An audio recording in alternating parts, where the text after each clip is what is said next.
दोस्तों, हम सभी से जानते हैं कि हमारा जो यूनिट टेस्ट है वो जल्दी आने वाला है और अभी हमारा कॉलेज का खुला था।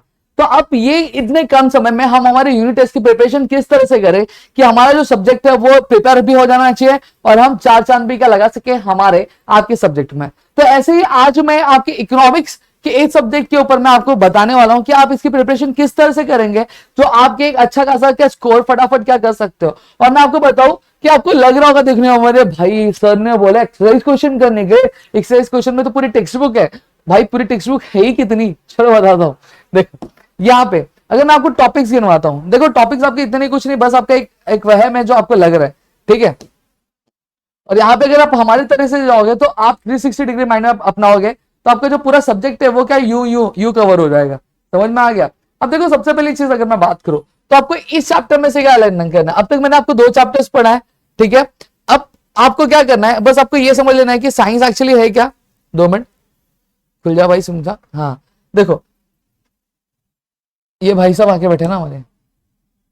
हाँ चलो, अब यहाँ पे आपको पढ़ना क्या है। सबसे पहली चीज अगर मैं बात करूं तो आपको इस सब्जेक्ट में से साइंस एक्चुअली होता क्या वो आपको समझ लेना है। 2 तरह के साइंस होते हैं, एक नेचुरल साइंस और सोशल साइंस। एम्पेरिकल अप्रोच आपके नेचुरल साइंस में आता है, वही नेचुरल साइंस को का दूसरा नाम क्या है वो आपको समझ लेना है, और सोशल साइंस के दूसरे नाम से किस तरह से जाना जाता है ये चीज समझ लेनी। आपने इसमें से इतना चीज समझ लिया, बस आपको और उसमें से और कुछ भी क्या पढ़ने की जरूरत नहीं है, ठीक है। फिर उसके बाद अगर मैं बात करूं तो अब मीनिंग क्या आपके इकोनॉमिक्स का, तो इकोनॉमिक्स मैं आपको जो बता रहा हूं उतना करोगे आपका काम हो जाएगा। देखो इकोनॉमिक्स बेसिकली एक सोशल साइंस है। ये आपकी इकोनॉमिक्स जो आपके ग्रीक वर्ड इकोनोमिया से आया है जिसका नाम क्या है, मैनेजमेंट ऑफ हाउस होल्ड, इसका मीनिंग होता है। ये चीज क्लियर हो गया। अब क्वीन ऑफ सोशल साइंस किसने बोला था, पॉल सैमुएल्सन ने बोला था। ये चीज कर लो और ये आपका एक स्टेटमेंट, बस इतनी चीजें कर ली, आपका काम क्या खत्म हो गया, ठीक है। अब यहां पे अगर मैं बात करूं तो अब यहां पे आपको यहां पे आ जाना, कौटिल्य के व्यू पे आना है। कौटिल्य के व्यू पे आपको क्या करना है ये समझ लो। अर्थ का मतलब होता है वेल्थ और शास्त्र का मतलब होता है साइंस। अर्थशास्त्र बेसिकली एक ट्रीटिज है किसकी, political economy in its broadest sense. समझ में आ गया। ये आपको ये स्टेटमेंट याद रख लेना है। ये स्टेटमेंट कर लिया। अब इसके बाद आपका जो की पॉइंट्स है, की पॉइंट्स में आपको बस रीड करना है। क्या करना है, आपको रीड करके रखना है, आपको 3-4 बार रीड करना है जिससे आपको ये पॉइंट्स की थोड़ी बहुत आइडिया हो जाए, जहां पर ये आपको ऑब्जेक्टिव्स के फॉर्म में क्या पूछे जाएंगे इसमें से क्वेश्चन, ठीक है। और ये आपको ऑब्जेक्टिव्स में आपको ब्रीफ क्वेश्चंस में नहीं पूछा जाएगा, बहुत कम चांसेस है आपको ब्रीफ क्वेश्चन में पूछा जाएगा। सेम चीज यहाँ पे आपका एडम स्मिथ वाले में आपको याद रखना है कि एडम स्मिथ एक क्लासिकल इकोनॉमिस्ट थे, इनको फादर ऑफ इकोनॉमिक्स क्या बोला जाता है, और इन्होंने वेल्थ ओरिएंटेड डेफिनेशन दी थी। कितनी चीजें, 3 चीजें। एक सबसे पहली चीज आपके एडम स्मिथ क्लासिकल इकोनॉमिस्ट थे, इनको फादर ऑफ इकोनॉमिक्स बोला जाता है और उन्होंने वेल्थ ओरिएंटेड डेफिनेशन दी थी। That's it. और एक चीज और याद रखनी, उनके बुक का नाम याद रखना है। क्या नाम रखना है, इनके बुक का नाम याद रखना है। बुक का नाम क्या आपका, वेल्थ ऑफ नेशंस के नाम से ज्यादा जाना जाता है। क्या नाम जाता है, वेल्थ ऑफ नेशंस। पब्लिश कब हुआ था, ईयर 1776 में। सबसे पहली चीज क्लासिकल इकोनॉमिक्स है, फादर ऑफ इकोनॉमिक्स बोला जाता है इनको। इन्होंने एक बुक लिखी, an inquiry into the nature and the causes of wealth of nation. ये आपको बुक का नाम याद रखना है। और 1770 और इनका डेफिनेशन है, Adam Smith defines economics as a science of wealth, या फिर आप लिख सकते हो according to Adam Smith economic is a science of wealth. बस ये याद रखना। और प्लस इनके जो की पॉइंट्स है वो आपको मैंने आपको ऑलरेडी बताई, आपको क्या करना, बस रीड करके रख लेना है। रीड करके रख लेना है, आपको 3-4 बार रीड करना है कि आपको बस अगर ऑब्जेक्टिव्स में पूछा तो आपको आना चाहिए, ठीक है। अब ऑब्जेक्टिव्स में भी कैसे पूछा जाएगा मैं यहाँ पे आपको बताऊंगा। प्रोफेसर अल्फ्रेड मार्शल का सेम चीज, नियो क्लासिकल इकोनॉमिस्ट है, क्लियर हो गया। इनकी book principle of economics year 1890, और कुछ नहीं याद करना और इनकी डेफिनेशन याद कर लेनी है बस। और ये आपको जो 4 पॉइंट्स है ये वो आपको रीड कर लेना है। मैं बोल रहा हूँ रीड करना है तो मतलब बस रीड करना है। लियोनल रॉबिन और अल्फ्रेड मार्शल ने कौन सा डेफिनेशन दिया था, वेलफेयर ओरिएंटेड, वो याद करना है। लियोनल रॉबिन में सेम चीज है। अगर मैं बात करूं तो इनकी बुक एन इसे and the nature and the significance of economics जो पब्लिश हुई थी 1932 में, ये याद करना है। और इन्होंने कौन सा डेफिनेशन दिया था, स्कैरसिटी ओरिएंटेड डेफिनेशन दिया था। और आपको ये 4 पॉइंट क्या लर्न कर लेने, लर्न मतलब रीड कर लेना है। समझ में आ गया। अब इतनी चीजें क्लियर हुई। अब ब्रांचेस में, ब्रांचेस ऑफ इकोनॉमिक्स में आपका 1933 में सर रैग्नार फिश ने 2 टर्म कॉइन किए थे, माइक्रो और मैक्रो। माइक्रो डिराइव हुआ कौन से वर्ड से, माइक्रो से, और मैक्रो डिराइव हुआ मैक्रो से। इतना कर लिया आपका काम खत्म हो जाएगा, ठीक है। इसमें से अब माइक्रो इकोनॉमिक्स का मीनिंग आपको लर्न कर लेना है। प्लस अगर आप एक अच्छा स्कोर करना चाहते हो तो आपको ये जो डेफिनेशन माइक्रो इकोनॉमिक्स की तो ये याद कर सकते हो, या फिर अगर मैं दूं लेकिन वो 12th में, लेकिन आप आपके टेक्स्ट बुक का लिखोगे तो आपको यहाँ पे अच्छा खासा मार्क्स मिल जाएगा, ठीक है। Micro economics is a study of particular firm, particular house hold, individual prices. देखो 2 बार पर्टिकुलर है, पहला पर्टिकुलर है, क्या फर्म्स और हाउस होल्ड है, फिर क्या है इंडिविजुअल है, क्या है प्राइस है, वेजेस है, इनकम है, फिर क्या है इंडिविजुअल, क्या इंडस्ट्री है, फिर पर्टिकुलर कमोडिटीज है। इस तरह से आपको याद रखना। दो बार पर्टिकुलर क्या क्या है, फर्म है और हाउस होल्ड है, फिर क्या है इंडिविजुअल है, क्या है प्राइजेस है, फिर वेजेस है, फिर इनकम है। समझ में आ गया? फिर वापस इंडिविजुअल क्या इंडस्ट्री है, फिर पर्टिकुलर कमोडिटी हो गया। According to Kenneth Boulding, micro economics is a study of particular firm, particular household, individual prices, wages, income, individual industries and particular commodities। आपका डेफिनेशन हो गया। देखो मैंने तो अभी लर्न किया, मैंने घर से लर्न नहीं करके आया हूं। समझ में आ गया? तो इस तरह से आपका ये डेफिनेशन लर्न हो जाएगा। अब बेसिक कंसेप्ट्स आपके जो है वांट्स है, इसमें से 2-2 पॉइंट 3-3 पॉइंट आप लर्न कर लो, ठीक है। अब सेम चीज अगर यहां पे मैं बात करूं तो आपको कैरेक्टरिस्टिक्स ऑफ वांट आपको पूरा लर्न करना पड़ेगा। ये टॉपिक कैरेक्टरिस्टिक्स ऑफ वांट्स आप लर्न कर लो, ज्यादा नहीं है। Wants are unlimited, wants are recurring nature, wants with differ with age, wants with gender due to preference. फिर पॉइंट्स लर्न करो, अंदर का कंटेंट आप खुद से लिख सकते हो। और यहाँ पे आपको बात करूं जब आप कंटेंट लिख रहे हो तो 3 से 4 लाइन में लिखना। 3 से 4 लाइन ये होता है, 3 से 4 स्टेटमेंट नहीं बोल रहा, 3 से 4 लाइन बोल रहा हूं मैं, ठीक है। तो आपकी 4 लाइन क्या भरनी चाहिए हर एक पॉइंट पे। क्लियर हो गया? ये आपको कर लेना है। फिर उसके बाद अगर मैं बात करूं तो क्लासिफिकेशन ऑफ वांट्स, आपके 4 वांट्स है वो कर लो। और फिर गुड्स एंड सर्विसेज, ये आपका बेसिक कंसेप्ट है, ये बेसिक कंसेप्ट आपको पूरा करना पड़ेगा।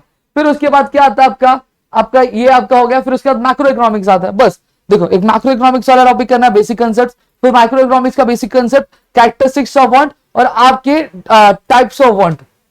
देखो यहां पे अगर बात करूं तो क्लासिफिकेशन ऑफ वांट्स और आपके क्या है characteristics of want, micro economics, characteristics of want आपका, फिर उसके बाद क्लासिफिकेशन ऑफ वांट्स और मैक्रो इकोनॉमिक्स। बस कितने टॉपिक्स है? 4 टॉपिक्स है, और कुछ है ही नहीं, और कुछ है ही नहीं। आप इतना कर लोगे आपका काम बन जाएगा। अब देखो यहाँ पे जब आप इस तरह से करते हो तो आपका क्या होता है, आपके जो बाकी के जो क्वेश्चन है वो भी यहाँ पे हो जाते हैं। जैसे मैंने आपको देखो बताया statement related to economics, economics social science है, मैंने अभी बताया था। डिराइव आपके ग्रीक वर्ड इकोनॉमिक्स, हाँ सही है। Economic is related to the study of human economic behaviour, हाँ सही है। Economics related to management of household, हाँ सही है। देखो ABCD आपको अलग से पढ़ने की जरूरत ही नहीं, एक्सरसाइज यहीं पे आपका हो जाता है। Statement incorrect with reference to the Adams with classical economics है, मैंने अभी बताया था। इनकी बुक वेल्थ ऑफ नेशंस अभी मैंने बताया था। Economics is the science of wealth, हाँ इन्होंने ही बोला था। इकोनॉमिक स्टडीज कॉमनवेल्थ, ये नहीं है। तो आंसर क्या है? ABC क्या करेक्ट आंसर है। देख लो फिर लियोनार्डो रॉबिन का मैंने बोला ऑब्जेक्टिव्स में पॉइंट्स पूछे जाएंगे। देखो पूछे वांट्स आर लिमिटेड, हाँ है। मीन्स आर लिमिटेड, हाँ है। Wants are not gradable, means of alternative use, wants are not gradable, ये फॉल्स है। ABD आंसर करेक्ट आएगा। देखो ये लियोनार्डो रॉबिन का, ये देखो आपके सामने मैं एक एग्जांपल दे रहा हूं आपका। देखो ऑब्जेक्टिव्स भी यहाँ पे इस तरह से करोगे तो आपका ऑब्जेक्टिव्स भी जो है वो प्रिपेयर हो जाता है। ये देखो वांट्स आर अनलिमिटेड अभी बताया था, wants are means are comparatively limited, wants are gradable मैंने बताया, मींस ऑफ अल्टरनेटिव यूजेस मैंने बस बोला रीड करने के लिए। और आपका देखो यहाँ पे ऑब्जेक्टिव्स में आपको क्वेश्चन भी पूछे गए, तो यहाँ पे इस तरह से करोगे तो आपका ये वाला जो हो है आपका जो है आपका कंप्लीट हो जाएगा। Basic concept of micro economics 4 topic पर पूरा एक्सरसाइज का हो जा रहा है, ठीक है। तो इस तरह से आप क्या करोगे तो आपका इकोनॉमिक्स कंप्लीट हो जाएगा। और आपको लग रहा है कि चैप्टर बहुत बड़ा है, कुछ नहीं, 4 टॉपिक है। देखो difficulties in barter system 1 2 3 4 4 points 5 points learn करोगे हो गया। डेफिनेशन एक लर्न कर लो जो इजी लग रहा है वो, ठीक है, जरूरी नहीं कि पूरा करो। फिर इवोल्यूशन है, देखो आपका टाइप्स ऑफ मनी कितने हैं आपके, कुछ है 8 टाइप के मनी के टाइप दिए गए, वो भी आपको पॉइंट्स लर्न करना है। अंदर का कंटेंट रीड कर लो, आप खुद से लिख सकते हो, ठीक है। फिर qualities of money 3 topic 3 question. फिर यहीं पर अगर मैं बात करूं फंक्शंस ऑफ मनी 4 क्वेश्चन। दोनों के अगर चैप्टर्स को मिला तो 8 क्वेश्चन। अगर आप एक दिन में से 2-2 क्वेश्चन भी करते हो ना तो आपका अगर मैं बात करूं तो 4 दिन में आपका जो इकोनॉमिक्स का यूनिट टेस्ट का पोर्शन है वो खत्म हो जाता है। अब आप बोलोगे सर हमारे 3 चैप्टर्स आ रहे, तो 3 चैप्टर्स में बता दो तो एक क्वेश्चन और बढ़ा दो ना।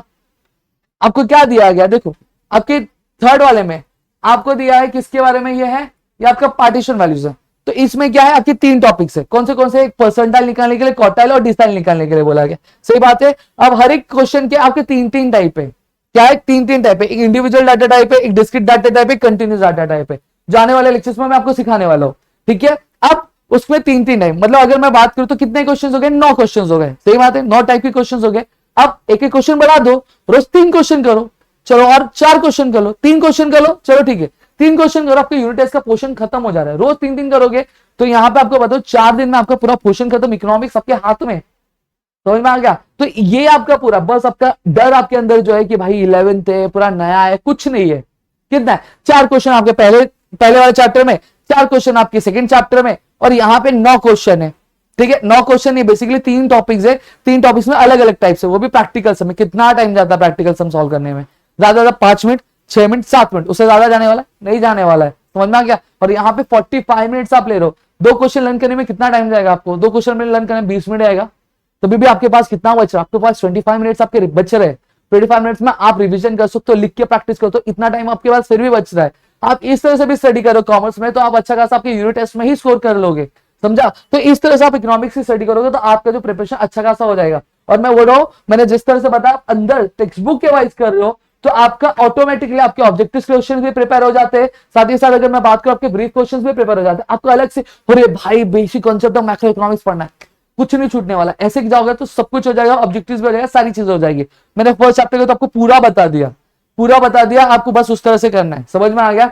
तो मेरे ख्याल से आपको चीज समझी है तो प्लीज वीडियो को लाइक करो, चैनल सब्सक्राइब नहीं किया तो चैनल को सब्सक्राइब करो। अगर आप चाहते हो कि बाकी सब्जेक्ट जैसे आपका ओसी हो गया, चाहे एसपी हो गया, बीके हो गया, उसको किस तरह से प्रिपेयर करना, अगर मैं आपको वो भी बताऊं ताकि आप यूनिट टेस्ट में अच्छा खासा स्कोर कर सकते हो, तो नीचे कमेंट करो। आप जितना कमेंट करोगे उतना हम मोटिवेट होंगे और आपके लिए उतनी मेहनत करेंगे और आपके लिए उतने सारे कंटेंट्स, आपकी जो पढ़ाई है पूरे आपके थाली में परोस के आपको लाके दे देंगे। और ये चीज ऐसी नहीं कि हमसे बोलने के लिए, हमने ऑफलाइन में हम ये चीजें करते आ रहे हैं, ठीक है। तो फटाफट से अपने दोस्तों से शेयर करो यार, क्योंकि आप जितना स्कोर शेयर करोगे उतना हमें मोटिवेशन आएगा और हम आपके लिए उतनी दुगनी मेहनत करें। वैसा हम कर ही रहे, लेकिन और ज्यादा मोटिवेशन है, और दुगनी मेहनत करना क्या चालू कर देंगे। तो चलो मिलेंगे हमारे नेक्स्ट वीडियो में, तो तब तक के लिए घर पे रहो, सुरक्षित रहो, अपनी पढ़ाई करते रहो। और भी कुछ डाउट्स है तो कमेंट सेक्शन में कमेंट करो, ताकि हम उससे रिलेटेड आपके लिए वीडियोस बना सके और आपके मन का जो डाउट है हम क्लियर कर सके दोस्तों।